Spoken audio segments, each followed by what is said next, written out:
This is Steve Downs, the voice of Master Chief, Sierra 117. This is Raw Dogs. Chief out.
Last night, and a couple at the end of the bar was like, he looked at his girlfriend and he said the most romantic shit I've ever heard somebody say. What is it? He said, "Hey baby, do you want tomorrow when we leave, do you want to go to McDonald's and try to get that Grimace shake?" No, he didn't say that. Or do you want to go to Taco Bell and get that volcano thing?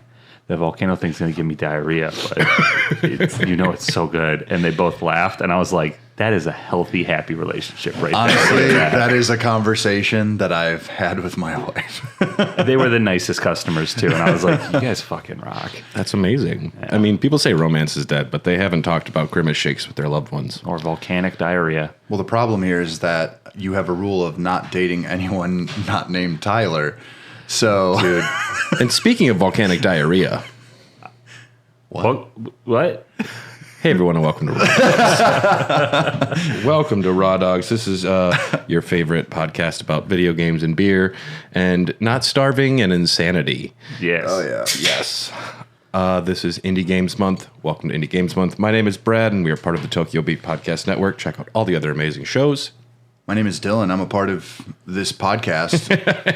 If you didn't know, just the facts today. I'm straight shooting. Yeah. Yep. I in the world of don't starve, I would definitely starve. I would probably let myself die.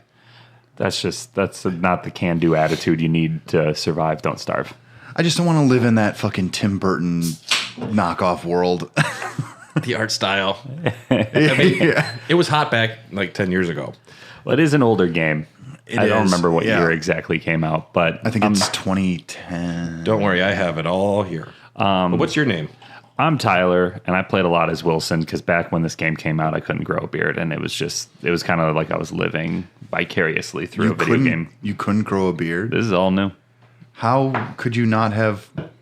You call that a beard? Ouch. Yeah. Ooh, motherfucker. Gotcha. And I'm going to go home. That's that diarrhea I was talking about. Yeah, man. No, because this game came out in like 2014, maybe? I mean, okay. It's Indie Games Month here at Raw Dogs, which means we only talk about indie games this month. We got to give them support. We give them support. It's one of my favorite times of the year because... we choose games for each other, so it's broadening our horizons, and it's playing a lot of good games that I haven't had a chance to play before. So, a lot of gems. Yeah, I found Hades last year because of this. And that has not been Changed your deleted. life. It has not been removed from my PlayStation. Couldn't. Yeah, can't. It doesn't take up much space. You really shouldn't delete What's it, like 2.3 gigs? Something like that. if that. Yeah. I have it on my Switch too. Yeah, you have to have it on the Switch. Yeah. It's the best form. It is the fastest road trip game you'll ever have. Yeah. Your 8-hour drive will be 12 runs and you're done. Yep. Yep. Yeah, man. Although Tears of the Kingdom on the way to games done quick. That was fun. Breath of the Wild for you, but that was like very quick. Yeah. 5 hours? What?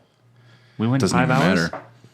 We have some delicious beers from my brother-in-law. Holy shit. This is called Flying Machine. This is from Ordock Brewing Company out of Marquette, Michigan, the UP. Hey. It is a double dry hopped IPA soaring over hazy skies with little wings of juicy tangerine and pineapple plumes. I've been here. I like the description. I've been here 2 years in a row. I go to the UP every every year. For that. Well, it's a plus. Is it legal in Michigan? Yep. I didn't know that. It turns out the place that you would expect to be more conservative is not. Yeah. Yeah. Well, hopefully they'll take all that weed money that they have now and fix their fucking roads up there. Oh my God. Shots fired. The snow up What there is just- this, a politics podcast? Christ. Dude. Well, I got to go up there every year in my Ford Escape, and you got to drive through the boonies, and you got to dodge the moose, and then the mises, and then you got to dodge the potholes. You mean mice? Mice, yeah, they're big up there. The plural of moose is moose. It's very weird. It's the plural is moose. Yeah, like there's 30 moose, or It there's should a be moose. something cool like a flock. Like Bigfoot, it's just Bigfoot. It's not big feet. No, I listened to the last podcast on the left, and I think it should be big feet. I think Bigfoot. They should be something cool like ravens or like a murder.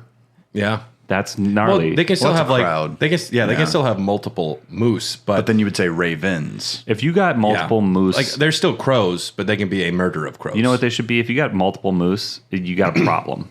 That's what that is. It should just be called a problem. Those things are mean. Where I come They're from, they big. call them moose knuckles. Camel toe. Yes. Today we're talking about Don't Starve. Now, Don't Starve is a survival video game developed and produced by Clay Entertainment, which was founded in July 2005. Also developed Eats, N+, Sugar Rush, Shank 1 and 2, and Mark of the Ninja before they made this game. This was released on PC April 23rd, 2013. And it came to PS4 January 2014, Vita later that year, Wii U 2015, PS3 and iOS, and Xbox One that year as well. In April 2018, it came to the Switch, as everything does. Damn, I did not realize this game is like 10 years old. Yeah. It's old. The latest update, though, wasn't too long ago, actually. It's still got a pretty like rabid fan base. Like people still kill a lot of time with it. It's a good time killing game. But before we get anywhere, I think, Tyler, why did you pick this game, and what's your personal history with it? I was living in Orlando, working at the airport, and Gosh, that just sounds like a different Tyler to me. he was. That doesn't even sound real. The Orlando, Florida Tyler, Yeah. like that model with like the board shorts or whatever. My only source of transportation was a longboard for multiple years, and then a Pontiac Vibe that got repossessed. Oh no! Yeah, so that gives you any indication the type of man I was back then. A vibe, that's a choice. Yeah, it was a 6-speed manual. Oh, God, you're one of those. Oh, I was a douchebag, boys. Oh, yeah. Although I do like manual trans. I would definitely drive another one. Your car is less I miss likely it. to get stolen. Yeah. That's true. Saw a Boomer bumper sticker that said Millennial Anti-Theft Device, and it had the tree. The Wow. stick tree, and I was like, you got him, Grandpa. They really told him. I bet all the millennials felt dumb seeing that bumper. Oh, no, sticker. technology progressed where you don't need it anymore. Damn. I hate these modern amenities that make my life easy. I hate laptops. I use a typewriter. It was, so I'm living in Florida, and my my brother-in-law at the time was like, you should check out this game. And it was only on the phone at the time. And I was like, this is fun, but I don't want to play a game on my phone. This is stupid. And like a few weeks later, it came out on the PlayStation 4. And me and my ex-wife played it for months. Like just went through a whole, like, it was a game that we couldn't play together at the time because Don't Starve Together wasn't out yet. Yeah. We had 2 TVs and 2 PlayStation 4s. So we would just kill nights. I can see why your car was repossessed. One was a gift. The other one I saved very hard for. Oh, okay. But yeah, it's a fun game. I like the gothic Tim Burton art style. It was everything that I was into art-wise, and it just it came along at the perfect time. I do like the art style. It's very Tim Burton-y, and there's a negative connotation when I hear Tim Burton, unfortunately. But this game does look very cool. I think the art style meshes well with the fidelity, like the graphics. Yeah. I think it actually it functions really well. I think it looks great in motion too. I kind of like the Paper Mario flat characters on a 3D plane. I always think that looks really nice. Looks very cool. Yeah. Like that new Star Ocean remake where it's just the 2D characters moving on the 3D. The only part that I find relatively cringe is in the early 2000s when I was becoming a teenager, just kind of, this looks like a drawing I would have made. Yeah. It just and it's not against the people who actually made this. These are the pigs. They have their own civilization. They can be your friends. Right. And it's not even, it's more of my cringe at myself. And I know I'm bringing that to the table with this because, like Johnny the Homicidal Maniac, Invader Zim, it's all in that kind of Honan Vasquez kind of oeuvre. And I don't like thinking about myself as a preteen. It's interesting that you bring up Johnny the Homicidal Maniac because I read that about a month before I started playing this game. Oh, yep. So that's what I was into at the time. I mean, I was 22, maybe. Sure. If I'm doing my math right, 23. I was just a little guy. Yeah. Little guy. No beard. I had Cargo shorts. Same level mustache, though. This was glorious. So You've always kept that. Yeah, down here it looked like 75% used sandpaper. So there's a couple of Tyler Mellies sitting on the couch. Yep. Well, at this time, only one Tyler Melly. I wasn't married yet. Okay.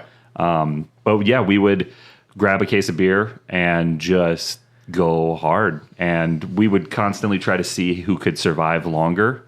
And we were pretty competitive. And at first we both sucked. But then once, you start getting close to like, oh, I survived 89 days. How the fuck you going to beat that? And then I'd get a text at work and she'd be like, I just beat you. And I'm like, motherfucker. And then all I could think about was going home and trying to survive longer. And then all of a sudden we started discovering the Maxwell gates.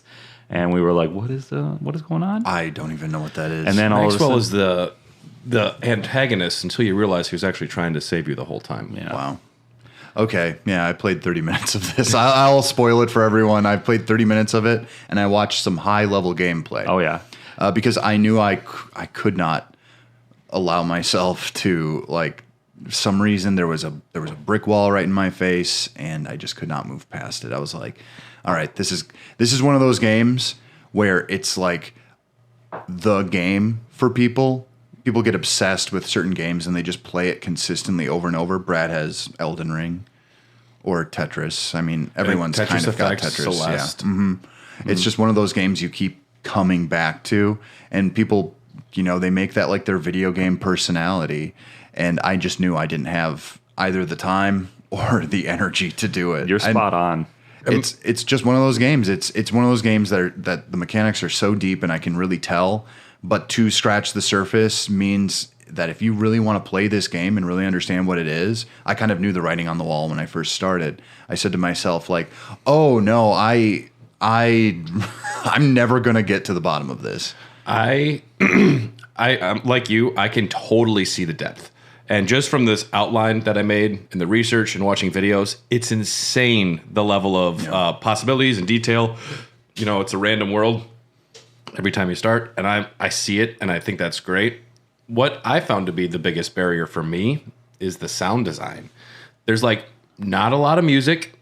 The sounds are like cutesy wonky, but most of the time I'm just wandering around like chopping stuff or building stuff, and I need like some great music. This is a podcast game, or like a podcast game, or even like put a YouTube video on if you have like your computer next to you or something, because there's not enough to keep me engaged moment to moment. I need something else for my brain to do while I'm doing this. It seems more like tasks than I wasn't just like loving it. Oh yeah, we would play with Spotify on. Yeah, because it does that, and I noticed it when I came back to it because I played a little bit before we recorded this episode, obviously, but I hadn't touched the game in 4 years, and so re-downloading it did not hold up as well as it did in my mind. It's still a great game, but one of the first things I noticed was like, this is empty. There's not a lot of atmosphere with the sound design. Yeah, and I think it's one of those things, the more you play it, the more you understand the hooks and the excitement of finding like cool materials. Oh, this is a great wormhole. This is a good spot for a base. Yeah. And there's something to be said about their choice in that, though. Like, think about, like, even, like, Breath of the Wild, it's so toned down. A lot of it is literally just Link running across the field until there's an enemy encounter, but then it's all silence. Yeah, but there's also, like, Link running across a field instead of a little Tim Burton boy running in which is, it looks cool. Yeah. But you know what I mean? Like, No, yeah. there's something way more engaging about the way Link moves versus just. It's like an atmosphere thing too, because their sound design is so good that you hear the wind rustling and you appreciate the nature. No, I understand what you're saying. That makes sense. Yeah, this is a game that to me felt like a 360 game. It's definitely like Xbox Live Arcade feel to it. Yep. It is that era to a T. I really liked Alice Return to Madness. That was another game I was playing a lot at the time. So I was just kind of really Excuse me, the full title? Alice Return to Madness. Dylan, school this clown. American McGee's Alice Return to Madness. Whatever that means. I'm more confused. It just now. means a guy really wanted to put his name above it. I was thinking about renaming the podcast Dylan Hoff's Hair of the Dog. That's awesome. I love that. But I'm just a side producer. I'm not on it anymore. Quentin Tarantino presents Dylan Hoff's Hair of the Dogcast. Man. Oh, man. Just to be a producer and say I did something. Like the amount of people who think that Tim Burton directed A Nightmare Before Christmas. Yep. And then I've heard the director he's say just before, he's pissed. like, can somebody acknowledge that I made this movie, please? Tim Burton produced it. Yeah. It is what it is. So Don't Starve began development as part of a 48-hour game jam in 2010. The team liked the idea, but they shelved it until 2 years later. I listened to a podcast with Jamie Chang, one of the founders of Clay Studio, and it was very interesting. It was almost not about Don't Starve at all. It was just him describing what it's like being an indie developer, and you find a publisher and things are going good, and then the publisher just goes under, so that entire game gets scrapped, and just living paycheck to paycheck and borrowing money until you make it. Very interesting. So they're working on something else for a couple years, but full development began in 2012 near the end of Mark of the Ninja. Influenced by, it was the height of the game industry trend of dropping players into a world with few instructions and a goal of survival. Minecraft was a very big influence on this game. Minecraft was still in beta, too. In 2012? Yeah. Its full release was 2013. But beta was a big deal for quite a while. I had a buddy who, like, when I was at the movie theater, he talked Beta about... lasted a long time with Minecraft. Yeah, It was my entire college tenure. Yeah. It was in beta, I'm pretty sure. Did you play it? Minecraft? Yeah. Oh, yeah. Okay. I've never been a Minecrafter. Have you? I used to do it. I was in a server with like 9 people. When it came out on the PlayStation, I was pretty whole hog. I played it on a computer. I was a PC gamer for a very hot minute. Man, times have changed. When you were living in Rhode Island as a janitor or something? No, just Orlando, Tyler. I can't believe there's an Orlando Tyler who worked at an airport. He owned a gas station just outside of Portland where he pumped everyone's gas for them. He got it from his father, but he inherited the gas station. Yeah. Yeah. No. And there's a mystery house down the road. And we don't know who lives there, but the lights are on only at 2 a.m. every night. How do you guys know all this? And he tells people not to go there. Don't go down that road. Don't go down there, son. And it turns out it's just Tyler in a robe dancing naked in front of a mirror. He's just like, It's like that scene from Little Nicky, like, wrong floor. And he has to float back up. I'm just picturing Tyler like doing like a really sensual dance and going, "This is my me time." Did I mention how much I like Clerks 2? You did mention how much your life is like Little Nicky, surprisingly. Yeah. Because you were from the deep south of Orlando. Well, this is when I was in Orlando too. I had it was when my brother Justin hit me in the face with a shovel, so I had the cockeyed jaw. Why did he hit you with a shovel? It was an accident. That doesn't seem like an accident. Did he bury you in the pet cemetery? I mean, think about if I'm holding a shovel, the accident that would need to happen for me to hit someone in the head with it. Was it really an accident? I don't know, but Usually shovels go down because it needs to hit the ground. Did you slip and he fell? Like, what are I you talking about? made him hit me in the face again so that it straightened it out. Now I look like George Clooney. That's a whole bunch of madness. Yeah, well, it's just like Little Nicky. Yeah. Oh, is that what we're talking about? Is that in Little Nicky? Yeah. The Deep South. I strive to be Harvey Keitel from that film. I mean, my life movie is Any Which Way But Loose. And nobody can see the orangutan. He's there, but no one can see him but me. Mine is The Beaver with Mel Gibson. That makes so much sense. I'm the Bradley. You're like, Brad's talking in third person a lot again. Well, I tried suing MGM, but they said you weren't born yet, so this can't be your life story. So we're seeing that you weren't even born yet. We're gonna have to throw this case out. Influenced also by Tim Burton, the old Tim B, and writers H.P. Lovecraft and Edward Gorey. I'm not familiar with Edward Gorey. Are either of you? Edward Gorey. I've heard the name. It's got Gorey in his name. I don't know what that is. Is it like the word gore with a Y? EY? Is it EY? Gorey. Yeah. Okay. They considered adding. Is that the guy who illustrated for Scary Stories to Tell in the Dark? It was a writer, so it wasn't an illustrator. Never mind, I guess. I've never heard of any of these. He was a writer in the 60s. Okay. Interesting. They, at one point in development, considered adding quests to the game, but they found it detracted from the core experience, where it'd be like, go over to this area or find this. They removed all that, keeping it core. The beta was released in 2012 to find out what players were responding to. Envisioned as a completely single-player experience, Clay was very against adding multiplayer. They had to relent and do Don't Starve Together, which they were very hesitant to do. Despite numerous protests, in December 2014, they released an early access version of Don't Starve Together. So, numerous protests in the studio. We do not want multiplayer for this game. Interesting. Wow. Yeah. Here, why don't you read the plot to us, Dylan? Okay. Doodly-doo. Doodly-doo. Here we go. On a dark, stormy night in a house in the forests of New England, a scientist named Wilson is getting nowhere with his chemistry experiment. His radio begins speaking to him, saying it knows the answer to the problem he can't solve. He eagerly agrees. He creates a giant machine with the voice's help. The voice is the antagonist Maxwell. Wilson finds himself in a dark, dreary, parallel world known as The Constant. Maxwell comments on your gaunt appearance. And that's pretty much everything you know when you start the game. It has a flip over. I don't know if there's more in the back or not. Double-sided. You I say paper around here. dog.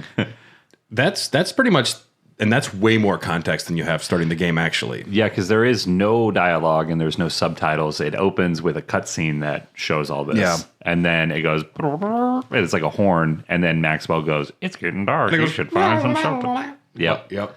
And then all of a sudden you're there. And there's a clock in the right-hand corner. And that's about it. I do love video games that don't teach you shit. They're like, figure it out. This gauge is going down. It says, and then your guy, like, you can feel like your stomach is like, I'm hungry. And you realize, oh, I should probably do something. Yep. So, yeah, you have no idea what to do. You are dropped. Typically, they drop you in a forest or a grassy biome to start. Yeah. And once they released all the extra content for this game, you could really customize your experience and really fuck with the game to make it harder or easier for yourself. The furthest I got was I went into the menu and turned all the negative stuff down before I started and all the good things way up. Oh, you can do that. So there's just materials everywhere. It was great. Oh, man. I've got to tell you, like, I do think this is a good example of what they call, like, emergent gameplay. Is that right? Did I get that right? I'm tracking. Where good. everything kind of builds off of itself. Like, it's procedurally generated to some degree with patterns. Yeah. But I started 3 times just to see what the differences were, and there were some pretty significant, like, cool things to do. It's like you kind of get a hand of cards, and then you have to roll with that, which I kind of really enjoy until you get a really bad one, and then you're pissed off about that. Yeah. You spend 3 days looking for any gold and you can't find it. Yep. The worst is when you get an awesome biome to start and then some dumb shit kills you right away and then you lose it. You think you have enough to start a fire and you fucked up and you're like, damn. See, and clearly we're talking early level gameplay here. Yeah. And so in the base game of Don't Starve, you're going to have night and day. There's really no weather except for the wintertime, which will come eventually. But you don't know this at the time. So it's like, I'm just going to run around and do some cool shit. I remember one of my first times, might have been my first time playing, I died immediately at night because the shadows will kill you. Yes. Charlie. Yes. Which never found out who that was. It's the Vietnamese. No, I don't know. Oh, man. No. Damn, that's gnarly. They are the main antagonists, and I believe Charlie might be a lady. I don't know if I actually filled out that on the outline. I was desperate to play more Celeste. I did write 10 pages, though. Yeah. You have a limited verb set of what you can do right away. You see grass and you see twigs, and you can pick them up. I pick flowers, so I'm like, fuck it, I don't know. But you start grabbing everything you can. And yeah, you find out pretty quickly what's going to be useful, what's not. And there is a tree, there is a UI in the left. And once you start gathering stuff, it'll bing, and you'll see something light up on the side, and you're like, oh, I think I can maybe make something. And it starts off completely grayed out, but there's also not a lot of even things to look through because you actually have to unlock stuff. Yep. And you can, your main objective to start should be get fire because night's coming, and you're not going to starve overnight. Food can wait a day. You need to survive the night. Yeah, it's like that show. Have you guys seen Alone? Yeah. I like that show. That shit's gnarly. Yeah. It's usually people Is that like Survivor? It's where they get dropped off and they're like, okay, see how long you can live out here. And then they film. I want them to do Naked and Afraid in downtown Chicago. I think that happens more often than you think. It's actually just a lot of people's lives. Yeah. You've seen Alone. Yeah. Do you really think it's one person with a camera? I think there's minimal involvement because you actually kind of see them go a little crazy, but I think they're actually taught like camera angles and stuff. Yeah, because it is not shot by novices. Yeah. I know when you watch behind the scenes of like Bear Grylls or those survival people. Survivor. Not Survivor. Legally they have to go check on them. With Bear Grylls, he will actually go and like set up a camera and walk back like 200 feet and then walk towards the camera. You see him setting up the shots. Survivor, there is 50 people with cameras pointed at them all times. And they're just mad that Becky won the obstacle course.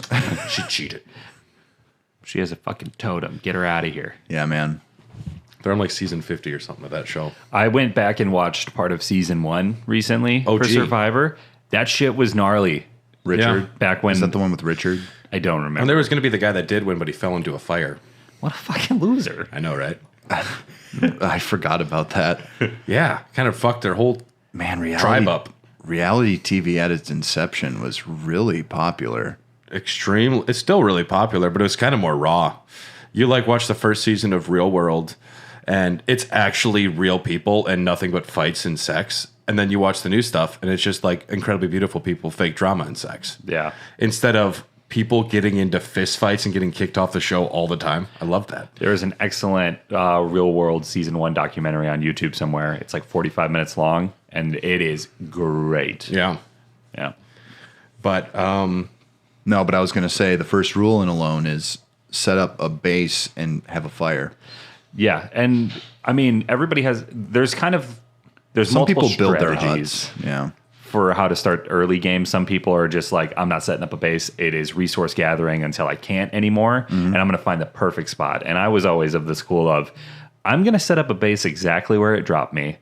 And I will branch out in a radius slowly until I can make a more permanent structure. You don't want to extend yourself too far. From what I read on gameplay strategies, that's horrible, Tyler. Maybe that's why I never beat the game.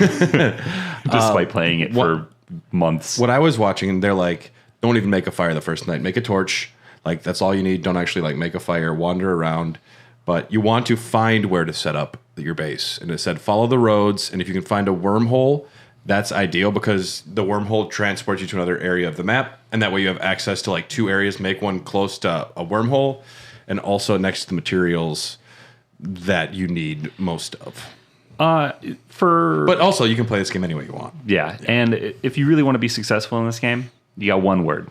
It's beefalo. The beefalo. Because you need that manure for farming. You're going to need manure. Where there's beefalo, there's usually bunnies. And on top of that, you can shave the beefalo, and you can start making winter clothing because the wintertime is going to kick your ass. Yeah. Never made it. No. You never made it to the winter? No. Man. Once I was ready for high-level gameplay, the sparseness of the world, I found it so not engaging, and I got restless and just turned it off. I think the most I ever survived was like 140 days. Whoa, that's pretty good. How long do you have to survive? There's no end. Yeah. Okay. There is technically an end, I think, if you find all of the Maxwell gates. But that's if you're in adventure mode. Because adventure mode is different. Well, that's, I think, what I played in. because you find the first Maxwell Gate in the main game, and that unlocks adventure mode, which is like 5 different chapters. Yeah, it's different parallel worlds. It really sucks the first time you go through the first one because it just drops you in winter with a thermal stone and a hat. And you're like, the fuck, man? At least you're warm from the thermal stone. I prepared 140 days. I had an invulnerable tactic. I could have survived forever. And then I go through one gate. And it's like, yeah, fuck your shit, homie. Here you go. Well, and there's combat in this game. There is a lot of enemies, and there's also boss battles. Yeah. I tried not to do as much combat as humanly possible because It's kind of wise, I think. then you die. And that's kind of the game is don't starve, but it should also be just don't die. And don't go insane. Yes. Unless you want to, because insanity has its perks too. Yep. And you can always pick more flowers and make a flower crown if you don't want to be insane. I like that someone's insane, but they put a flower crown on and they're like, all right, I feel got bad. it. Guys, I'm fine. Sorry, I lost my shit there. I mean, look at Midsummer.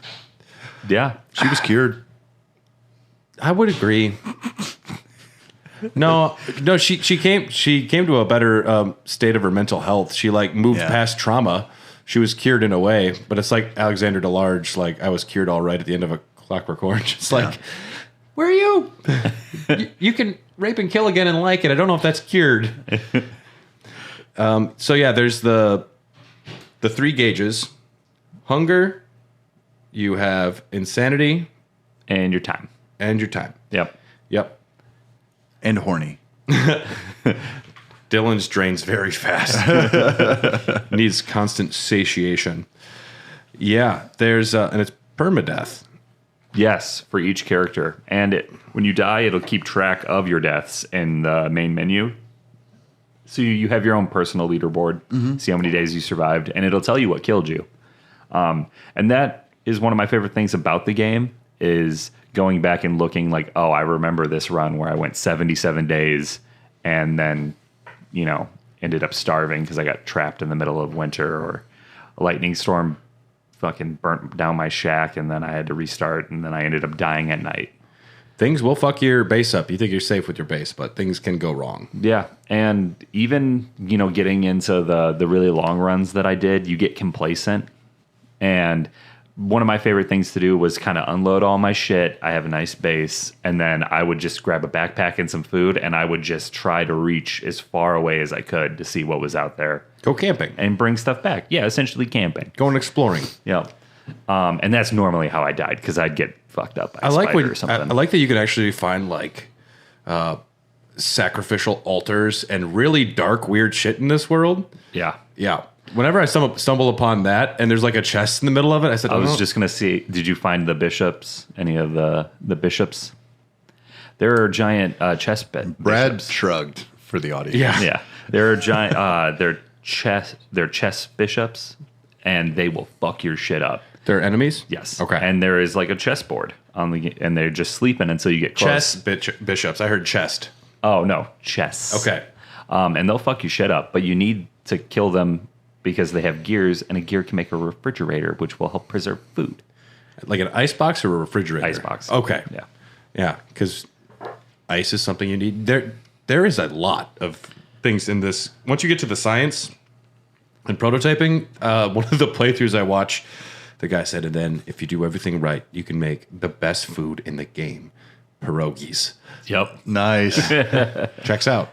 All right, so here's another one of my barriers. How do you guys feel about crafting in video games? Now, this is a larger discussion, and I'm always so curious because there is a certain level of crafting that I, A, tolerate, B, don't mind doing.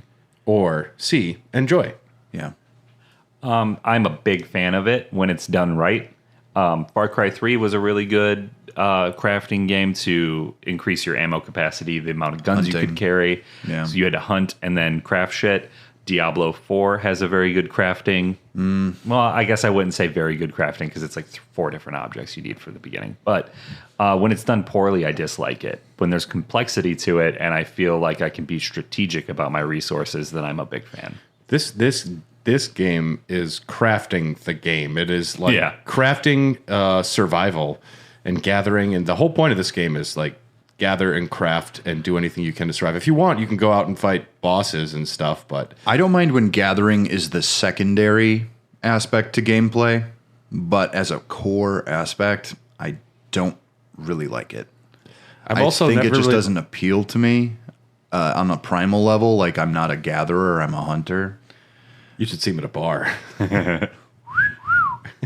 Yeah, He's got a spear. and I'm wearing a loincloth. Just a loincloth.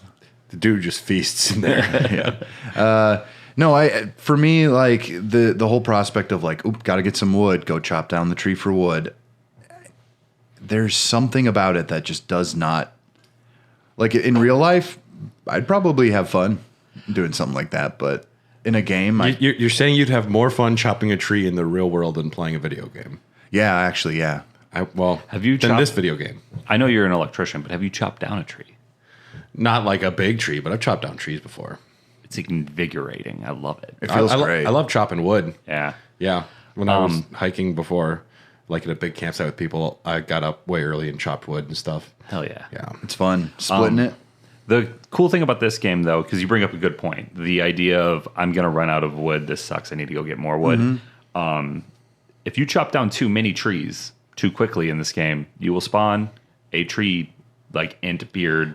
The tree, I think it's just like the tree guard or something. Yeah, tree what they call guard. it. Yeah. And you can only satiate. revenge. You can kill him. He's really fucking hard. Or, You can plant a shit ton of pine cones, And he's he like- will go back to sleep. and then he looks happy like Yep. that.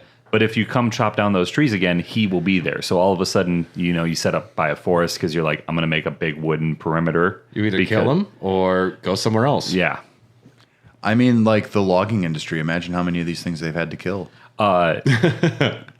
Once you get to Flamethrowers. I think it's every week in the game or every 2 That's weeks. that's why Milwaukee was the most polluted city in the entire world. The tree guards are very outside was- of Canada right Can now. I just say I was on that all day for 3 days in a row. My lung capacity is not the same. Agreed. Yeah. Being on sites, a lot of guys are like, "Oh, I don't care." I'm like, "It's not great. I can feel it." My sleep was less restful. Like I probably had like trouble breathing when I was asleep. It's just like yellow. I did cough up like this weird like phlegm too. I'm really kind of concerned about it. If for people that are listening that aren't aware, with the Canadian wildfires, they're very out of control. It's the most wildfires they've ever had in this season in recorded history, and it's bad. And Milwaukee and Chicago were the most unhealthy air levels in the entire world for a while. They canceled my Chill on the Hill, so I was mad on the Brad, as they say. Mad on the Brad. No, yeah, I definitely like. I'm out there. I'm sweating. I'm breathing hard as it is, and suddenly I'm just like. Yeah, I had to do beer deliveries during it. And I was like, fuck this. Yeah. Half barrels downstairs? No, thank you. Yeah. Yeah, that happens. So you also have the health. You have hunger, health, and sanity. Mm-hmm. And day-night cycle. In-game, the day takes 8 minutes of real time when you start. That feels so short. At least in Pikmin, it's like 15. You want to go through a lot of day-night cycles, though. That's part of this game is like the survival aspect and having a lot of curveballs and things changing. You want more seasons to come quickly. Yep. If you had to wait like 8 hours to get to spring, I think that would be annoying. I don't know. You want those changes to keep people engaged, because if it was super slow, Yeah. No, yeah, it's got to be like a Stardew Valley type of cycle. And you have like daytime, dusk, and then night. So it's like gold for when it's totally safe to be outside. Then like orange or red when it's like, all right, sun's going down. You should probably get back to camp. And then blue for the nighttime. And you obviously don't want to be caught outside of without a fire at night. And as the seasons you won't go on, survive at all without a fire. No, you will die. You die. It's auto death. I did die doing that. Yeah. I'm like, how bad can it be? I just can't see. And then, And then you hear like little horns, and it's like, ow, what was that? and then there's that weird circle of red. whatever that sound is. yeah, I think it's like Zoidberg through some sort of Play through like an accordion yeah. or something. Forage, farm, and hunt for your resources. If you get food, it'll spoil. if you don't eat it. Yep. There's some foods you can cook that will preserve them. There's meat you can turn into jerky, which will rapidly extend its shelf life. Until you get your ice box to put stuff in. Yep, that's a big boy right there. That in a crock pot, and you're good to go. The crock pot, yes. So to get the crock pot, you must burn down trees to get charcoal, and you need enough charcoal to make a crock pot. And from the gameplay videos I watch, the crock pot is one of the keys to success. Yeah, you need multiple crock pots because It's like the real world kind of too. I don't know It's if they literally my pantry. I have like 4. Yeah. Some of them are small, and I make little dips. But sometimes you want to make Some nice big chili. that. I made pulled pork. I didn't bring any for you. I'm so sorry. Yeah. If I was playing Don't Starve Together in the real world, I want Dylan to be in my world for sure. Oh yeah, just leave me at the camp, man. I don't need to do any of this shit. He just shows up. He's like, "Here, I bought you a bunch of Game Informers and Chex Mix today." I'm like, "Thanks, man. Oh, cool. This is what I gathered. I brought High Life." Yeah, the crock pots are essential, and I think they might have patched it out. But at What one, do the crock pots do? Now, are they just essentially like this world's version of like an oven? Yep, you That's put it? food in it, and it'll do. What a creative choice to use crock pot instead of like a furnace. Yeah. And like pierogies are the best in the game. Like that's a cool creative choice. I like the flair. At least you're not getting like the same shit. And you want to have multiple of them because I think they patched it out, but at one point your food would not spoil until you took it off of the crock pot. So you could have like 4 infinite meals just Like bowls chilling. of brown in Game of Thrones, just like the eternal stew that they Yes. just keep adding to and grabbing from. Yep. I like that concept. Yeah. It works really well. Have yeah. you ever done that? No. I did it for like 3 sessions straight. I made a soup, and I would eat the soup, and then I would re-add broth and a bunch of other ingredients, and soon it was like this wonderful like medley of different flavors. It's fucking awesome. Crockpots are good though. Yeah.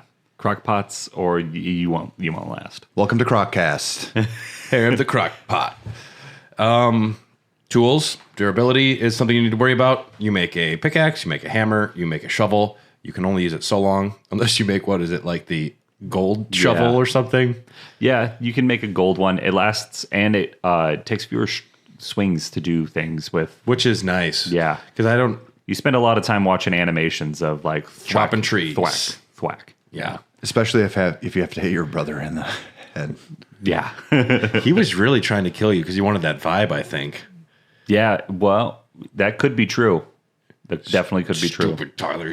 A real Florida Cain and Abel story. Tyler's got a girlfriend in a car. He's got a Pontiac. They don't even make those anymore. I don't even know how to drive it. It's a manual. He didn't. I taught him how to drive that. Was he good at it? Yeah, he nailed it his first try. Look at Okay, that. Now so- he's in a band. So Mellies are good at manual transmission, but not Celeste.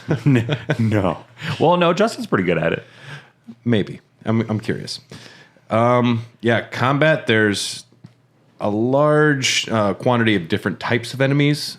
Spiders, bees, you can antagonize some of the other civilizations you run into. Yep. Spiders are probably going to be the first thing you run into just on accident, especially if you're near the deep woods, as I call them. It's like darker green with the deep woods. How do you guys feel about the modern trend of caving to the arachnophobes? How they have like arachnophobia modes now, where they literally make them like orbs instead of actual spiders. I think it's mostly just so the game can talk about it. It's better for them to say we have an anti-spider mode because it builds up how scary the game will be. It's more for them as like advertising than it is. I didn't even think of it from that angle, but I tried putting on arachnophobia mode in Diablo 4. Couldn't find it in the menu. Really? Do they even have it? I don't know. I never. There are looked for a it. lot of spiders in Diablo 4. Yeah, and I just like squashing them. I mean, as long as if they remove the spiders, they just turn into like grimaces running around or something really stupid that takes you my out of the preferred. game. What if it that was- would be way scarier to some people? OG Grimace, yeah, those people are gonna be like, it still has too many arms. Give me your soda. You never won that beauty contest. It was rigged. Yeah. Also, Ronald McDonald was doing federal crimes by tampering with the mail. It's fine. He wasn't caught. I mean, it was filmed, but He does know the mayor. He does. Yeah, he's involved with Did he the kidnap those system. kids and bring them to McDonald's land? Where are their parents? I think McDonald Land is a state of mind. Remember and the I think singing it's a garbages? space outside of space. You know what I mean? Oh, yeah. It's like a world between worlds, right? You go there every time you eat McDonald's. If you go down a Play Place tube, you can arrive in the real world. That's how you move to and from McDonald's. You got to make sure you go down the right that's one, though, because perfect. the other one leads to the ball pit from Jackass 2 with an anaconda in it. And the other one leads to just a pile of Duke that the kid before you left. And one room, it's just 2 a.m. and the lone jogger is dancing in front of a mirror. The lone jogger. Goodbye, horses. I've come for your filet-o-fish. Go to Patreon, listen to our McDonald Land episode if you're desperate. Oh, please. It's one of the best episodes we've ever done, period. It's not even a video game episode. Nope, we had to pull an emergency cord where it's like, we have no other option, hit the button. And it was like McDonald Land lore time. Yeah, we broke the glass. Man. Yeah. Yep, never hit that button. What's it do? It just kicks Ivan Ooze in the dick. I don't know. I was just obsessed.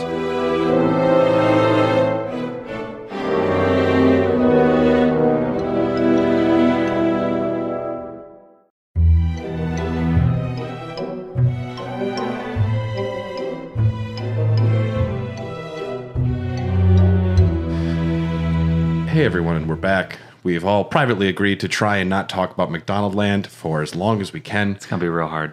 And I got this great Captain Crook glass at the antique store, and wow, he just looks like he wants a filet-o-fish. It's in really nice condition. Yeah, I mean, I don't know who drank out of this. Were they trying to steal people's filet-o-fish from the lake? How much did you pay? Pull complete filet-o-fishes out of the lake? $6. Hey, wow. Not bad. Insanity. So back to Don't Starve. If it falls below 15%, you will be attacked by figments of your imagination. That's relatable. I like that. I've heard the rabbits turn into beardlings. Yeah, Something? they look like evil little shits. Yeah. Yeah, everything kind of takes on like a demonic, like sleep paralysis demon vibe. Yeah. I did not fuck around with insanity if I didn't have to. That was not. It's not fun. Is there a benefit of any sort? Yeah, there is at some point. There's like a sweet spot to it to do some things, but for the most part, you really don't need to dip below your threshold or expose yourself to it unless you absolutely necessary. Sanity in games is always an interesting choice. It's a great concept when it's done right. Yeah. Eternal Darkness. Dredge. Dredge is good. Eternal Darkness is still the best. Played on a CRT television. You know, Have you played it? what I will say is get the fuck out with all of these other remakes. Do a good remake of Eternal Darkness, because that is trapped on a system, and I don't think it has aged well. Because I've never played it, but I've watched it, and people have said, like, if you were there and you played it, you get it. Otherwise, it's kind of out of its time. It's one of the games I own for the GameCube still. I went to a video game jazz show at the Vendetta Coffee Bar on Friday, and some of the band members were playing GameCube on the TV there. They're playing Smash Brothers. Like, you want to play? I'm like, yeah, I'll play. And I just cleaned house on them. Did you? Yeah. It's like, yeah, whatever. And it was like, yeah, it's laggy too, just so you guys know. I opened up another beer here from Ordock Brewing Company. This is the Berserker. It is a hopped up fury of orange haze and lactose run amok on clouds of Kvike, which is a kind of yeast. Yeah, this is good stuff. As far as Yoopers go, am I right? Oh, Man, those guys have accents. We don't. Yeah. So, characters. Our main character is Wilson.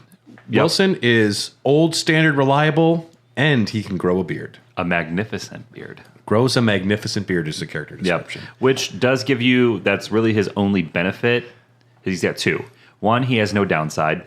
He doesn't have a weakness. Which is a benefit. Yes. And two, in the wintertime, the beard will actually keep you a little warmer. And also, if you use your beard hair plus certain meat, you can make an effigy to save your world. Yes. And only he can create this with his beard. Otherwise, you have to go insane to get rabbits to turn into beardlings, or whatever they're called. And then you can use their beard hair to make an effigy. Or you got to sneak up on a beefalo and shave it, which is, they don't always like that. That sounds like a good skin.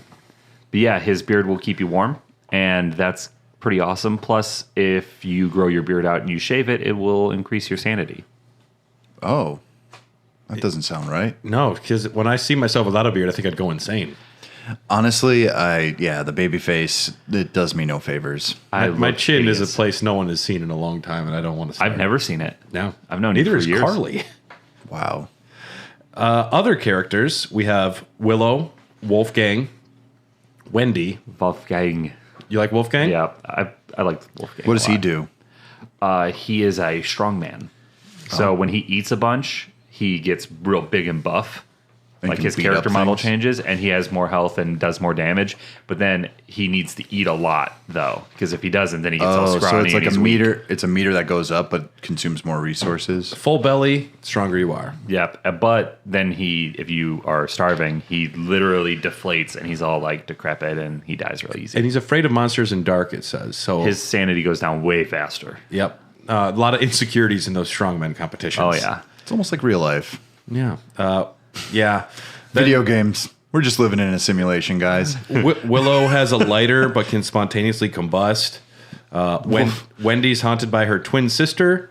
She likes the dark. There's WX78, who is a robot that can be upgraded with circuits and not a picky eater.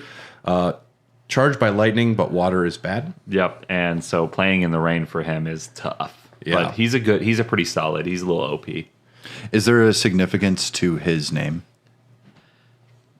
I have no idea. WX78. I mean, there's all C-3PO W's. was taken. I don't know. Yeah, I guess so. Wickerbottom knows many things and publishes books, but doesn't sleep well. There's Woody, who comes with a lovely axe. Ooh. Can transform into a werebeaver, a weremoose, and a weregoose. Yep. His axe is really, really nice. Does it break? No. That's nice. Yeah, it's a lumberjack axe. It's Really? got like the red, like your standard cartoon looking axe. Sure.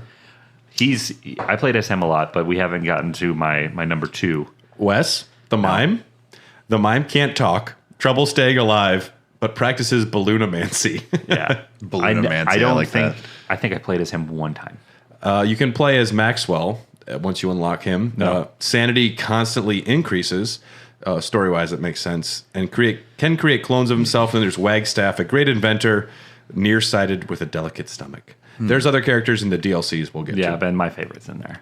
Adventure mode is the bulk of the game you play is sandbox, but adventure can be accessed by finding Maxwell's door in game. It is the game's campaign, 5 levels that pit the player against Maxwell.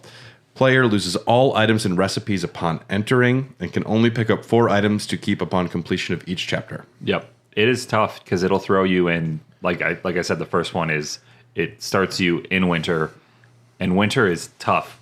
Carrots, berries don't grow.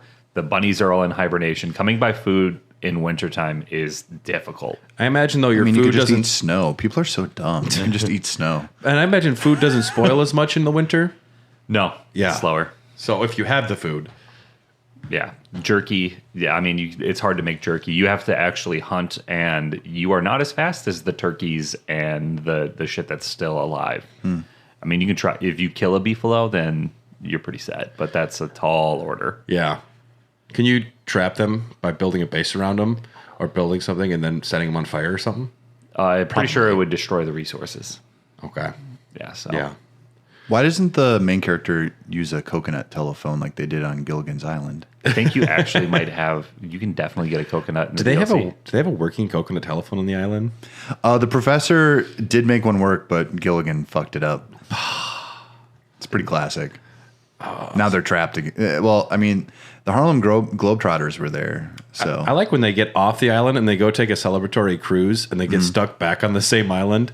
yeah. Classic. You gotta be fucking Did you know that people were so dumb and lead poisoned back in the day that They thought it was when real? the show ended, everyone was like, but they didn't make it off the island. So then they had the cast actually pull into shore on a boat and they filmed it.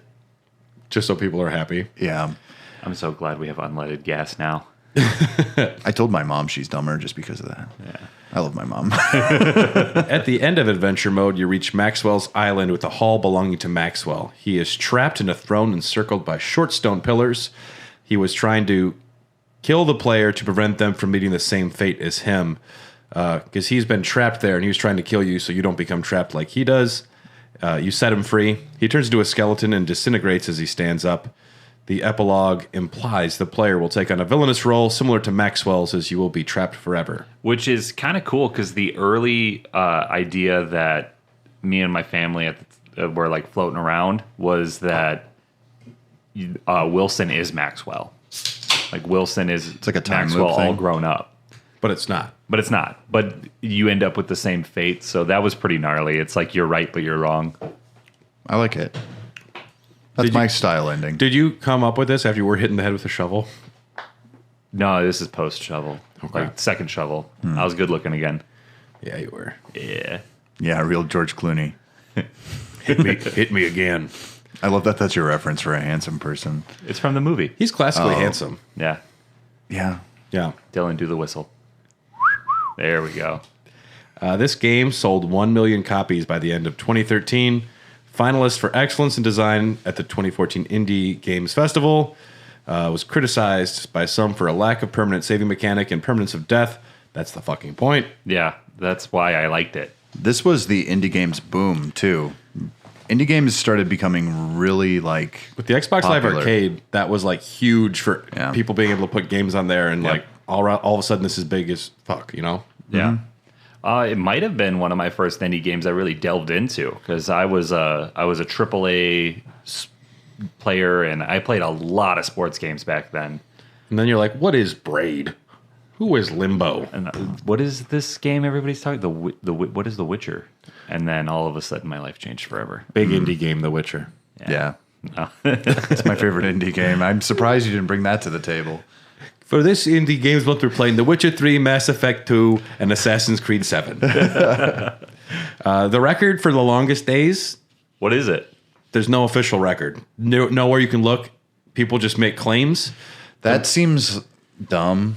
But also, the point isn't like at some point you can just survive forever. So it's not as much about how long it is. The most I can find those like 4,100 days. Some people claim up to 10,000, but at that point you're on message boards. Yeah, I've seen YouTube At that videos. point, you should probably euthanize yourself. I've seen YouTube videos of people like up over 500, and I was just like, at that point, what's the point? I mean, at that point they should start factoring in age, where all of a sudden like Wilson breaks his back or something, and he just like starts falling apart, And he's got to lay down for an entire season on a wooden plank. Yep, and just taking berry paste and trying to survive. You can build like an exoskeleton because you just can't move anymore. Ooh. I like that. Yeah. A lot of DLCs for this game. Yeah, and the DLC was an excellent choice because the base game does become pretty sparse once you get it and you're not doing Maxwell's Gates. You can just survive forever. And they're like, you know what? It would be real crazy? Because in the base game, every week or two, hounds will come. And Tell us about these hounds. So the first time it happens, it is terrifying. You're surviving. You're like a weekend. You got a pretty solid base. You're like, all right, I'm starting to get the hang of it. And then it'll start with, did you hear that? What was that? And you can hear Wilson. Well, you can't hear him, but text comes up. And one night, several hounds, I think it's 3 at first, will attack. And they're pretty easy to kill. But as the game goes on, every 2 weeks, I think it is, you get another hound attack on your base. Oh. And the hounds increase in number. If you have a full base made around, can you just not have to fight them if you're inside the base? What the ultimate strategy is you build like a wooden fence or stone fence around your main base with one entrance coming in, and you can line it with traps. So they'll essentially kill themselves as they come through. But getting to that point is really difficult. Yeah. And it's going to take you it'll take you a while. But I made some pretty gnarly bases because I was also really getting into ancient Roman history. So I was like, You made aqueducts. I made like trenches, and well, you can't make a trench, but I made like an outer wall, an inner wall. Like I had it all set up. It was pretty nice. This guy. You love all that crafting, huh? Dude, it's so fun. Do you play Minecraft? I did. I thought about playing loved Minecraft the other day. I all of a sudden just got a random urge. There are some games like City Skylines 2, which we talked about on the recent Dogcast. I won't play them, but Minecraft, I will watch a fuck ton of highlight videos or like someone made Alexandria. And I'm like, I'll look. I don't have time to make a city, but if somebody perfectly recreates all of King's Landing in a fucking game, yeah, I can take a while to look at that. Yeah. But yeah, with the DLC, once I think once the developers realized, okay, the game gets pretty stale once you can negate the hounds, they introduced the Reign of Giants. And they're good too at listening to message boards and listening to feedback from people. They're like, wouldn't it be cool if the hunger worked this way instead of that? And they will implement changes based on feedback, which is another perk of indie games is you can find the discords for these games and jump on there and be chatting with the developers in a heartbeat. Yeah. Which is really cool. But yeah, Reign of Giants came out April 30th, 2014. Features 2 new playable characters, Wigrid, a stage actress who went a bit too far with her method acting, and Valkyrie or Weber, a young spider boy who lives inside the spider who tried to eat him long ago. He is a human, I guess, inside of a spider. But. Weber is the best. Your favorite? Yeah, that's who I played as probably the most. Weber can grow a silk beard, and when you shave it, you get silk. He also, the spiders won't attack him. That's good. So, and you can plant spider like clusters, so it helps you defend against the giants and against hounds because the spiders will actually act as your allies. So what's the downside to using him? I don't know. I don't have any. I can't remember off the top of my head. I don't think there's really one. I think he was kind of made to really fight the giants because in Reign of Giants, eventually a giant will come fuck your whole shit up. To the point it will smash your camp, it will murder you. You essentially have to keep moving around and making more. Yep. Which makes that is the premier way to play the game. You also, in Reign of Giants, will get a spring wet season and a fall season, which makes the game a lot more dynamic. I was surprised that these seasons weren't in the base game. So it's just 2 seasons before where it's just like summer and winter. Yeah. So is it just is it almost like an update where the version that I have was already the Reign of Giants? As far as I know, I think most of the DLC was free if you owned the game. Otherwise, it was sold as like a package. Like, this is the version now. Now it's just the game, but it's like an yeah. And I had to buy it all, or I didn't buy it all because I bought the base. The base. But Reign of Giants is great because water during the rain season will decrease your sanity, and it makes the game pretty challenging because you can get waterlogged. So you have to craft like rain gear. And then once you move into summer, it starts getting really hot. So you need like a straw hat and stuff to keep you breezy and cool. And then fall comes around and it's kind of your normal resting period. And then winter rolls back around. You got to get the winter stuff back out. You're just describing life in Wisconsin, life in the Midwest, I think. Yeah, that might be why I liked it, because I lived in a perpetual state of sunshine and summer. Winter rolls around. You have to get your starter jacket out. Still have to be afraid of the hounds. Hopefully you can grow a big beard. Yeah. I was just trying to craft a Carhartt the whole time, and it wouldn't let me. It's bad. Crafting a Carhartt. You need alchemy and some other like prototypes. You need alchemy in a case of High Life. I get them for free from my jobs. This guy. 2 new biomes were added: desert and deciduous forest, with different little critters and creatures that you can encounter. I forget the name of it. It's like a elephant. An elephant? Yeah, that will appear. It's like an elephant. How about like a smellephant? It's an eletrunk or something. That sounds good. What about eletrunk? I forget the name of it. Mellephant? I'll take it. Whoa. Okay. Yeah. But it's because of that big nose of yours. Yeah, dude, I'm sensitive. Can you give us a break? Can you give us the thing is, the only rean I said is because you don't have a big nose. I know. I was just kidding. Oh, okay. I thought you really were. I'm like, no, your nose is normal size, dude. Can you give us a? Do it. It's a joke for my brother. What, you want me to do it? Yeah, the Mellephant. Oh. Wow, that's sad. You sounded very depressed, dude. Your elephant needs some help. Yeah, let's get a long winter. It was a long winter. That seasonal depression kind of hung around. Is your elephant too sad? Does his trunk hang too low? Try Zoloft. In the world, they added Glommer's statue. Yeah, didn't fuck around with it. I don't remember off the top of my head what that is. On a full moon, picking the Glommer's flower in front of the statue triggers Glommer to become a permanent follower. Yep. There's also the little eye bone you can find. There will be a bone with an eyeball on it sticking in the ground, and if you pick it up, you get Chester. It's a little chest that hops around and follows you, so it's just an additional carrying capacity. Does he? Oh, it's carrying capacity. But he's in the base game. Okay. Chester's great. And if you stick the bone in the ground, he'll hang out there, so you can leave him somewhere, and you can put like garbage in it. Like, I'll need that later. Yeah. Hollow stump for catcoons. Yeah, catcoons you can trap or kill, and you need their tails and their meat for resources. They're a bitch to kind of get early game. You got to have some resources. I like the concept of the tumbleweed, which random drops of many different items possible. Like whenever it was just rolling around, you can there's a chance it'll be like gold in there. Yep. That was pretty awesome. I really liked the addition of the new biomes. You get there's a new type of tree in Reign of Giants where the nut that it drops you can plant or you can cook it, so it's like an extra easy source for food. It's just cool shit that they added. 3 different giants: Berger, Moose, and Dragonfly. Dragonfly. There's a lot of new items and structures. The only one I put down was Bucket O' Poop, which I thought was cool. Yeah, because otherwise you're just carrying manure around like a sad sap. Just put it in a bucket. I got pockets full of shit. I got a bucket full of poop. Yeah.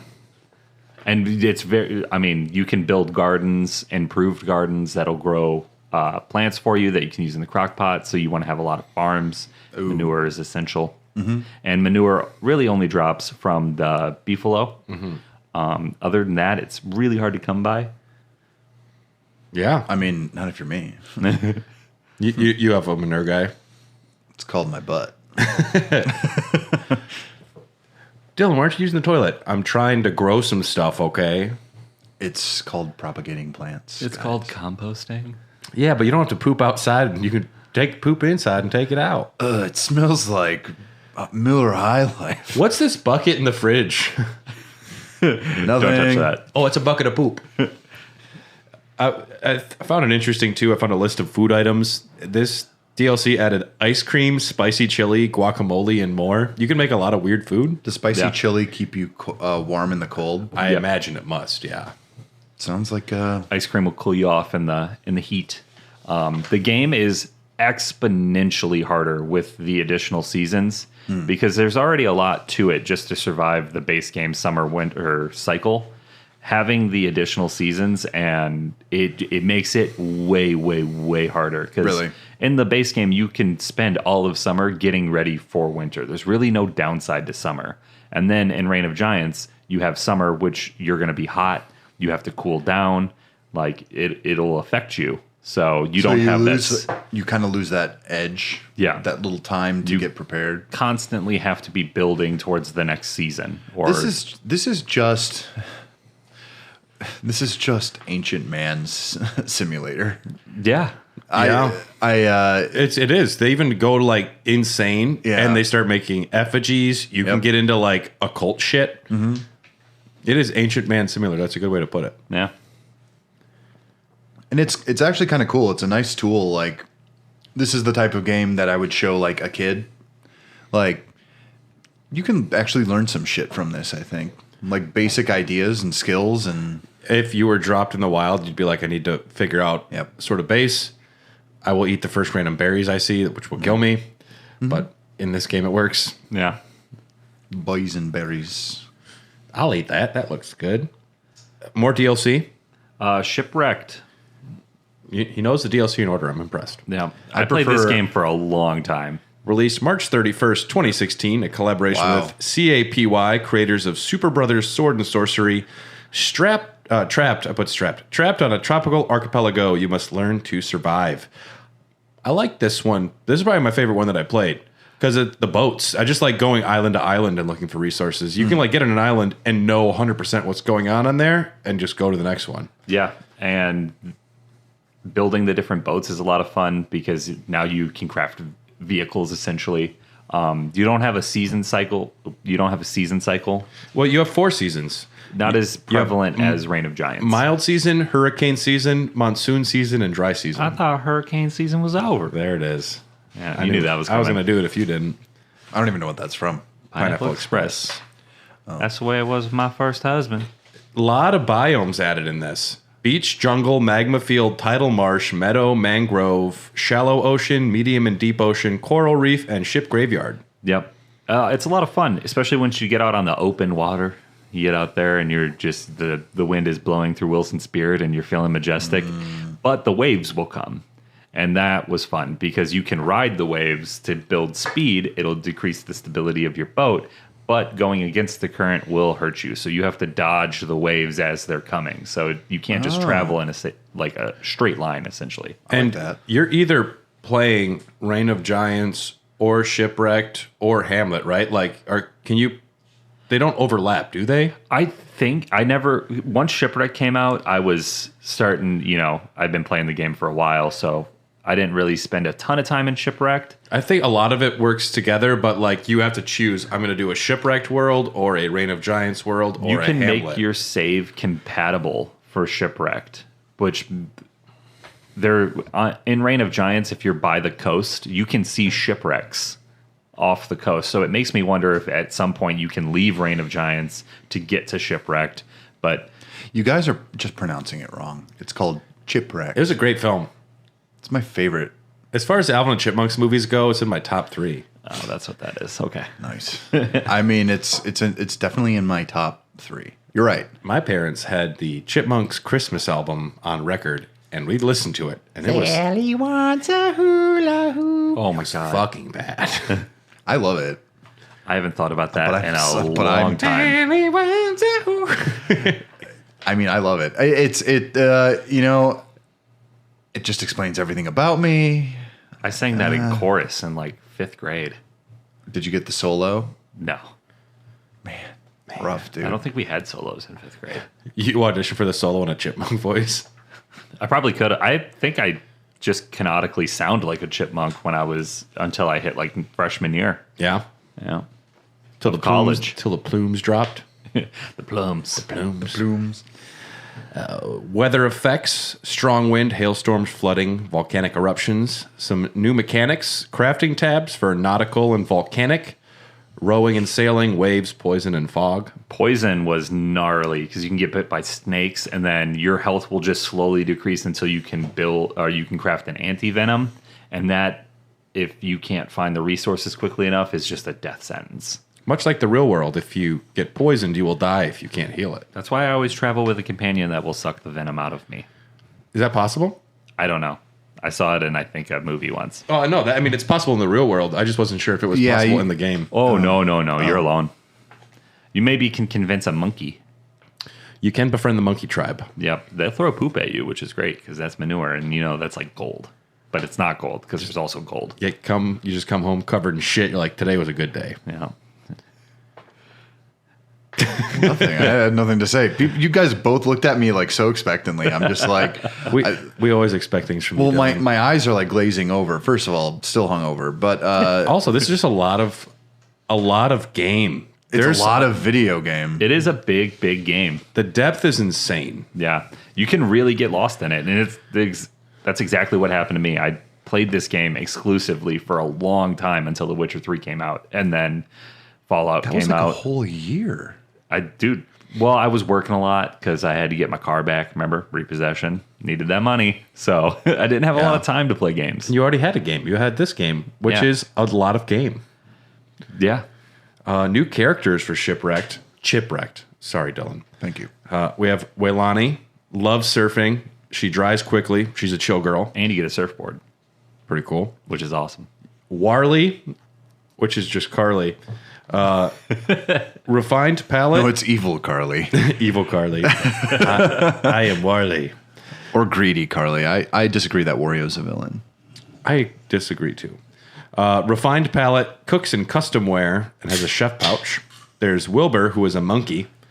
Slow as a biped, but fast as a quadruped. Yep.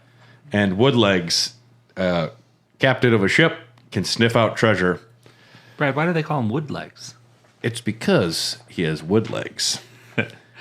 2 wooden legs. That home run right there Thank you. Does he hobble around? is best you can on wood legs. There are some new boss monsters. There's the Quacken, the Seal NATO, and the Tiger Shark. You fight these guys, Tyler? I have fought all of them. They all killed me. I never Seal once NATO? killed any of them. Yeah. I like that. And there's, of course, other new weapons and armors. Now, there's a thing that was released before Don't Starve Together came out called the Cyclone Puzzles. No, I do not know this. This is a set of comic panels released online that explains the gap between the events of Maxwell's Freedom and the events of Don't Starve Together. That's cool. They would release panels gradually, and then you'd be able to solve the puzzles from the set of panels if you were paying attention. Update daily, revealing a new piece of the comic and puzzle. Reaching the last step of the puzzle would reward players with the Tragic Torch cosmetic skin, split into 4 pages, plus a secret video. Maxwell, after you freed him in Don't Starve, is dropped through a portal into this world. He encounters Wilson, and they survive together. Wilson explains he was freed by Charlie. The reason Wilson's no longer tied up is because Charlie let him go. They work together to build the jury-rigged portal. 3 characters emerge: Wendy, Wolfgang, and Wes. The portal is torn down by rose bushes, and a faint image of Charlie is seen in the sky. This leads into Don't Starve Together, released April 21st, 2016. Play with others, local area network, online, or matchmaking. Many items were rebalanced or removed to make this game fair. Did you play Don't Starve Together, Tyler? Yeah, I had 3 other roommates, and all 4 of us would play it and watch Bob Ross. Interesting. It was the best of times. It was the worst of times. It was good. It sounds mostly like best of times. It was a lot of fun. You always look back on it fondly. Yeah. Even though it was rough. I get that. It was great.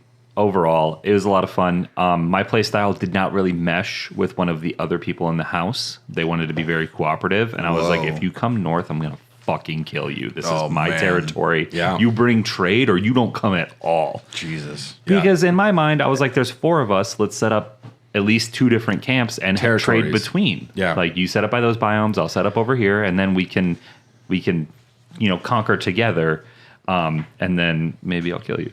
Who knows? Because there is a PvP aspect. But then imagine the sexual tension. It was palpable. It was thick, especially 4 men living together. That house must have no, smelled. it was not palpable. It was 2 couples. So yeah. Okay.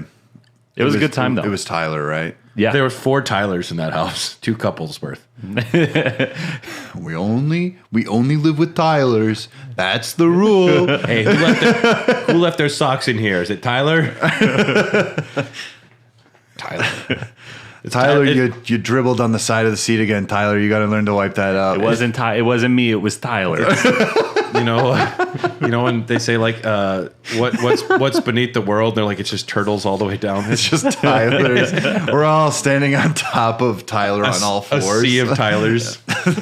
I am legitimately. We're gonna get a picture of you, like on all 4s, looking like this, and it's just gonna be stacks of Tylers, and it's just gonna say the world. And then the world will be on top of it. Yeah. And it's just a disc. Because we all know the Earth is flat. Like, that's a given. Oh, yeah. Yeah. Kyrie Irving told me so. Yeah. I don't question Kyrie Irving. No. He plays basketball. For the Dallas Mavericks. Listen, that guy knows globes, and he knows that this ain't one. Apparently. There's 2 things he knows: globes and that this ain't one. It's he knows. so ironic that he dribbles a basketball for a living, which is the shape of the planet, and he doesn't believe that the world is round. And I fucking love it. The irony is not lost on me. It's so fun to me. Actually, it represents an anti-intellectual movement that's slowly destroying society. It's called conservatism. What a time to be alive. Whoopee. Don't Starve Together. It features 3 game modes. There's Default, Survive Together, Die Together. There's Forge, which is a time-limited event mode with 6-player co-op in an arena with combat, exclusive enemy mobs, and bosses. And then there was Gorge, which is a time-limited event mode as well. 3-player co-op challenge with cooking, farming, and gathering ingredients to cook delicious dishes to appease the eternal gnaw in this realm. I started playing Don't Starve when when they did the beta for it, because I had to create the server, which was when I had moved from the airport to IT. So it was like my first little homework assignment. So I actually made the server that we played in, and time would pass if one person was playing. So we could jump into the world after work. Oh. And you would come back and it would be like 17 days later, and you're like, the fuck, Tyler? Would you be dead? It wasn't me, it was Tyler. Is your character adverse? No. No. But your base could be fucked up, right? It could be. Okay. Isn't that like cheating if you're like, well, I'm not going to die by not playing? Would you wake up at 4 a.m. and fucking go to all your buddies' bases and steal everything and then like, who played last night? That was weird. It must have been Tyler. Do you think it was Tyler? No, it was the other Tyler. The other Tyler. The other Tyler. Yeah. If you die, you can become a ghost. And you can spook the fuck out of your friends. What's the benefit, though? He lowers their sanity. Okay. So you can just fuck with people. Okay. And then there's a portal that Is there a way to get rid of you? Dylan, do you promise to haunt me if you die before me? Oh, absolutely. It's not even going to be a question. I promise to do the same. Please do. And outside of us, we will only haunt Tyler's. Ooh. Yeah. I look forward to spooking you because I think you're easily spooked. Yeah. Oh, no. Really? If I saw, I'm positive I can prove that wrong. if I saw your within the ghostly coming apparition weeks. standing at the end of my bed, I would not be faced. I don't think. I would probably just be like, I'd have people over there and be like, there's something floating in your kitchen. I'd be like, that's Dylan. He's Well, I fine. think- Is he floating the crock pot again? He's just trying to make jelly. Leave him alone. Did he have pants on this time? Yeah. I mean, it's funny because when you're a ghost, you can't be arrested for anything. It's funny because you can't be arrested. So I'm just like, it's like, no, Dylan, I don't want to see your penis again. No, keep your pants on, Dylan. No. And I'm just like, well, Super slow motion every I'm time. just like, ooh, no. Hey, Ghost Dylan, can you grab me a High Life? And then one would float over. And then sometimes I'd be like, hey, Dylan, can you grab me a High Life? And you just hear a distant, faint, fuck you. I'm like, damn it. As a ghost, you can haunt items and structures, set objects on fire and other things, and ghosts can be resurrected. Yeah, you just got to fly through the portal. Just fly right through that portal. Yeah. Dylan wouldn't do that because then he could get arrested after Yeah. he came back. Can you Can't be prove it. charged There's no for your- physical evidence. Yeah, can you be besides char- my ectoplasm? Resurrection. There's different play styles you can set in this game. You can be relaxed, and I don't know. There's a lot of pages here of stuff. There's different play styles you can set. Not that big of a deal. You can customize this to pretty much exactly how you want to play. You can remove the giants from Reign of Giants and play with the seasons. You can increase resources. You can increase spawns. You can change So biomes. it's kind of just a player way mentality. They're That pushing also- sandbox options. That also kind of turns me off the games because I love just a set experience. A curated I- experience. yeah. 99 times out of 100 played the set way. Every now and again, Yeah. I'd like, let's see how long I can survive with nothing, or let me see how long I can survive with everything. Every now and again, it was nice to refresh it. A lot of new mechanics. And Don't Starve Together, regrowth, tree petrification. There's new tabs for crafting in Celestial, Ecto, Herbology, Engineering, Seasonings, Ghost plants. Stagecraft, Spider Care, and Shadow. Yeah, I didn't even get into all of it. There's just too much. Yeah. If it's like one of those things. If I'm playing a way that works for me, I won't try other ways. It's kind of going back to what you're saying, like curated. If I don't see 90% of the game because it allows me not to, is that a benefit? Depends on the game. I think this is also one of those games where the learning curve takes a little bit of time. And you have to be invested in the idea that this is all impermanent and there's no way to like save your progress unless you quit the game and come back in. Yeah, I think it's about 27 to 30 days in the base game to get to winter. Yeah. And it took a while for me to even get to winter. And then, you play it for a while and then you get to the point where it's like, all right, I can make it to winter, but I can't survive more than a couple days. Yeah. Then you get to the point where you're like, I survived winter for the first time. Holy fucking shit. Yeah. And it's a big deal.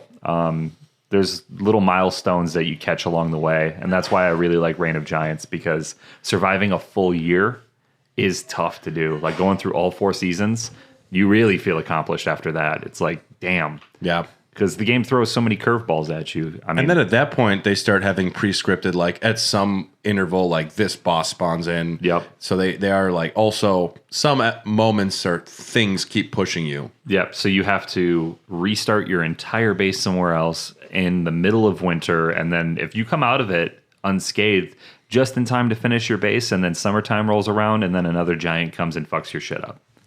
I do want to summon an evil from you, Dylan. I want you, if you're willing, to draw us 3 in the style of Don't Starve characters. That's actually easier than can be. Well, I know ever it's easy, but described. you said you gave that up, that cringeworthy Dylan, a long time ago. But I want Oh, you to bring back. You want Johnny the homicidal you want maniac. Oh my god! Yeah. Okay. Yeah. It's gonna be cringy. it's gonna be like, yeah, this is me and my friends. We're like the skateboard guys. We're like the cool dudes. Yeah. Ugh. Whoa. Ugh. Likes skateboarding, dislikes corporations. I actually did draw my. They had a website where you could create a Don't Starve character sort of thing. Yeah. So you could actually create yourself. Where's the tattoo? I didn't get it. What? I almost got a Don't Starve tattoo when I was younger. That's how much I played this game. Did you put it on your belly? It's on my ass. It's on my left cheek. Because your butt's hungry? It's because manure is so valuable in the game. Get over here, you kid. You'll never starve. I got a bucket of poop tattooed on my ass. New characters in Don't Starve Together. We have Winona, Walter, Wartox. Winona Ryder, get it? She looks a little like Winona Ryder. Invents her own gadgets, skilled builder. Wow. There's Wirt, who is a swamp thing and a vegetarian. I like that. Yeah. Wartox is an imp, can hop through space and time. And then there's Wanda, who has time management skills, but she races against time. So time is like a big problem for her or something. Don't Starve Together, A New Reign is a free expansion, previously known as Through the Ages, released August 8th, 2016. Part 1, the Shadow Queen Charlie uses her influence in new and mysterious ways. Part 2, Charlie the Shadow Queen plots dark new challenges for the survivors from her umbral throne room. And in the finale, the reign of the Shadow Queen has swept across the land and now creeps down into the bowels of the Tyler. What ancient... of the earth. Don't stop, baby. What ancient secrets will be found? Lots of everything added. Tons of new boss monsters. Did you do this campaign? Nope. Okay, we don't. So we don't know who Charlie is yet. Nope. And we won't because I didn't do that research. And there's enough, anyways. There's just so much game to play. There's just too much. This is astronomical. Hamlet is the next DLC released May 14th, 2019. This is starting to get like this is starting to turn into Street Fighter 6. I was just gonna say it is a 3-level pun. Hamlet for hams because there's pig people. Hamlet because it's about villages, and Hamlet because it's Shakespearean. Very clever. I don't hate it. I love it when there's a Wikipedia article describing the cleverness of a pun. This is how humor works. I was like, sign me up. Tell me again. That's Brad's humor. Is someone explaining humor? Delve into the origin of the pigmen when Wilson discovers a lost town of aristocratic pigmen nestled within a foreboding jungle. Those that participate in the beta receive the game for free, otherwise 7 buckaroos. New worlds, new biomes, new weather effect, new underground areas, new pig shops and buildings, mechanics. There's Apocalypse, a pig fiesta, hay fever. I'm into all these things. New characters. We got Wilba, who is a pig girl, afraid of the dark. that's not nice. She's a pig. That's really mean. No, you know what I mean. She's ugly. I can't wait till I'm a ghost so I can just sit here and judge you guys doing the podcast together. We're recording an episode. It's like, wait, I think I hear Dylan. Your jokes are bad. And I'll just be like, okay, well, I got nothing else going on. Play Death Stranding again. Then there's Wormwood, who is a plant monster. Food fills stomach, but not his heart. Is a plant thing. There's Wheeler, who has an air horn and is good at finding things. New boss monsters and stuff. There was Don't Starve Together, Return to Them was released over this. There's a lot of like mini updates. Turn of Tides was August 15th of 2019. Salty Dog was October 3rd, 2019. Hook, Line, and Anchor, December 12th, 2019. These are all like minor quality of life updates. Jesus Christ. So this is... They might as well just call it Don't Starve Studios. She Sells Seashells, April 23rd, 2020. Far Out at Sea, Something Waits for Our Survivors. There's Troubled Waters, July 16th of 2020. Water Grows More Dangerous. Forgotten Knowledge, October 22nd, 2020. Reap What You Sow, December 15th, 2020. And the final update came out May 5th, 2021, called Eye of the Storm. Worlds collide as old threats and familiar faces make themselves known. A lot of these are like new mechanics or a chunk of moon crash in the ocean. So if you are invested, it's new gameplay or like events, which if you were playing this game like forever, you were, Tyler, like this would be exciting. I mean, it was a lot of fun. I got really good at the base game, and I liked it a lot. And then Reign of Giants came out and Shipwrecked, and it was Shipwrecked. Shipwrecked. Sorry. That's where they added the chipmunks in the game. That sang if you gave them nuts. I can't believe I missed that mechanic. You could also make them cute sweaters with letters of their first names. Dylan's would have D. Mine would have B. What would yours have? T? Yeah. Hey. Dylan can't wait to haunt us. I Do you want me to explain how the chipmunks clothing works to you, Dylan?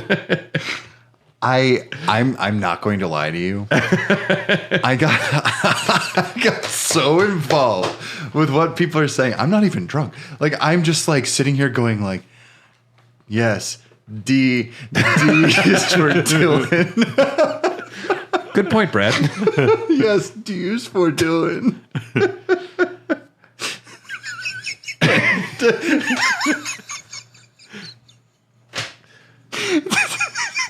That's my outline. There's more to it, but We broke Dylan. yes, D is for Dylan. Tyler, what would yours be? T. What was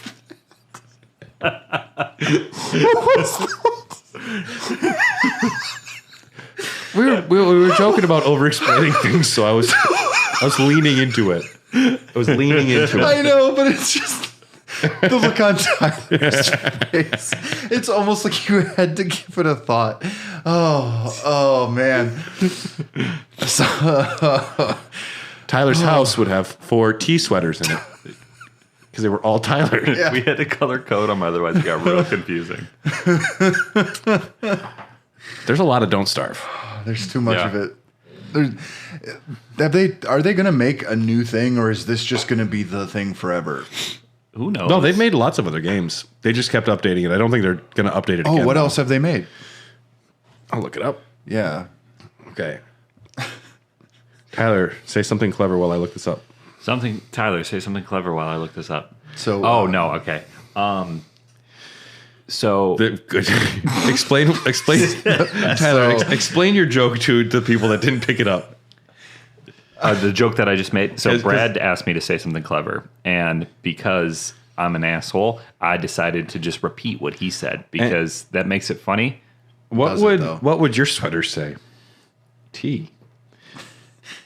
Games developed. So after Don't Starve, they made Eats Munchies, Invisible Ink, Mark of the Ninja Remastered, Oxygen. Invisible Ink is okay. Oxygen Not Included, Hot Lava, and Grifflands, currently working on Rotwood and Dread Pilots. I hear Griffland is actually pretty good. Yeah, I'm glad they're doing other stuff other than this, because I was worried. You know how Mojang basically is just Minecraft? I don't know what Mojang is. It's the developer. M-O, okay. It's Swedish. I thought it was a game. Yeah, M-O-J-A-N-G. Yeah. Yeah. Well, I'm always worried about stuff like that. I'm like, come on, you got to branch out a little bit. Come on. Hey, if it works. I mean, sort of. Hold on. Closing thoughts for me on Don't Starve. It's an intense game. There's a lot to it. I think if it's a game that clicks with you, it is a never-ending buffet. If this is what you want, there is so much you can do and experience. You can play this game 1,000 times and still run into new stuff. For me personally, wasn't my cup of tea. I'm glad. And I mean tea like Tyler's sweater. I knew right away this game would not click for me. However, I gave it 30 minutes, and then I actually found watching it to be pretty pleasant. Actually, I enjoyed watching it more than I enjoyed playing it, which is something that happens sometimes. I was like, oh, that's cool. Like, they're doing something. And I like the fact that they keep updating this, quality of life improvements. I think they're talented as developers. The game's not for me, though. It's kind of one of those... It's literally just like this game could become your life if you really wanted it to. It's one of those little weird phenomenons, and it's got like a following that rivals, well, not rivals, like it's close to like Undertale and like those real fan favorites. People come up with like little, their own characters, like they want to live in this world. This is Weiler. Because you take your name and then... You got a W. You got a W. Yeah. Yep. And Weiler's skills would be what? Skateboarding. Very cool. What does the skateboard do for you? Makes you move faster. Lets you beat up businessmen.